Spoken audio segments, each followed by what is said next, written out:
Thank you, Mr. Chairman. Mr. Beer, my colleagues claim that the Biden-Harris administration has failed to secure the southern border, but these claims were directly and overwhelmingly contradicted by multiple chief patrol agents from the U.S. Border Patrol, witnesses with direct knowledge about border security who the Republicans themselves brought before the committee last year.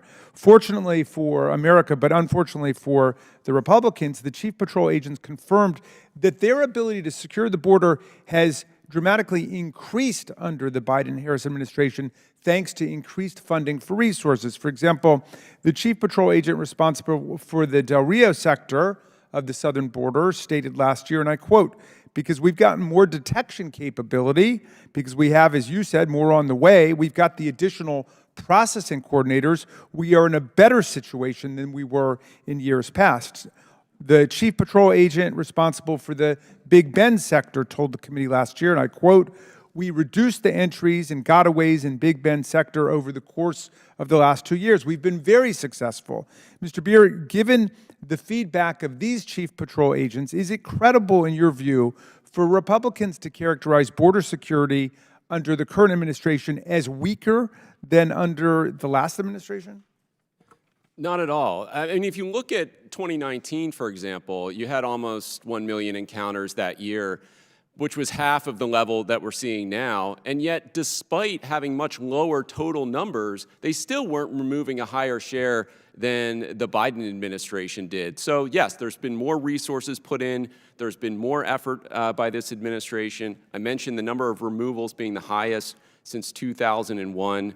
So the idea that they're not putting in the effort is really, I mean, it's offensive to the Border Patrol agents who are doing their job. Those agents also explained that DHS Secretary Mayorkas' policies have been successful in reducing unlawful crossings while also expanding lawful pathways for people fleeing countries experiencing economic and political turmoil and violence.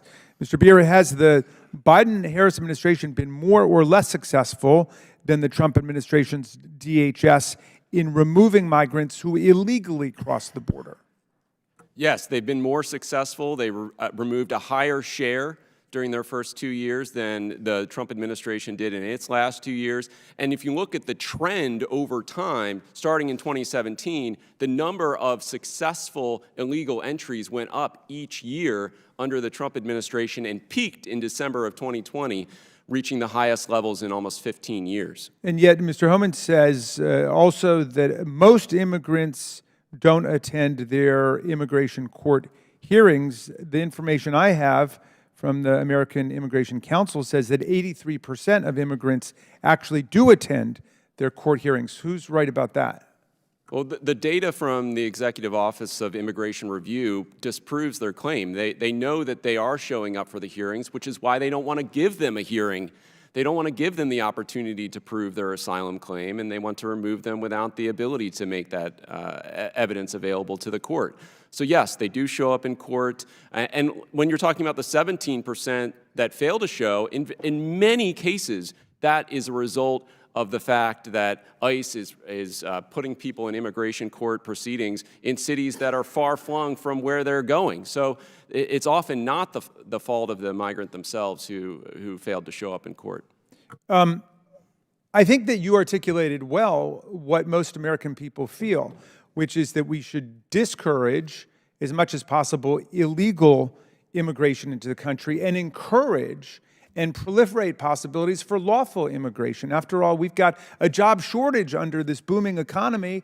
We've had 4% or less unemployment for more than 2 years now. So are there policies that we could come together on in a bipartisan way to advance these goals? Oh, absolutely. I mean, I think the administration has proven that the idea of legal immigration as an alternative to illegal immigration is a valuable one, and they did it using their parole authority. Unfortunately, that's a temporary status. It has to be renewed. The administration could take it away at any time.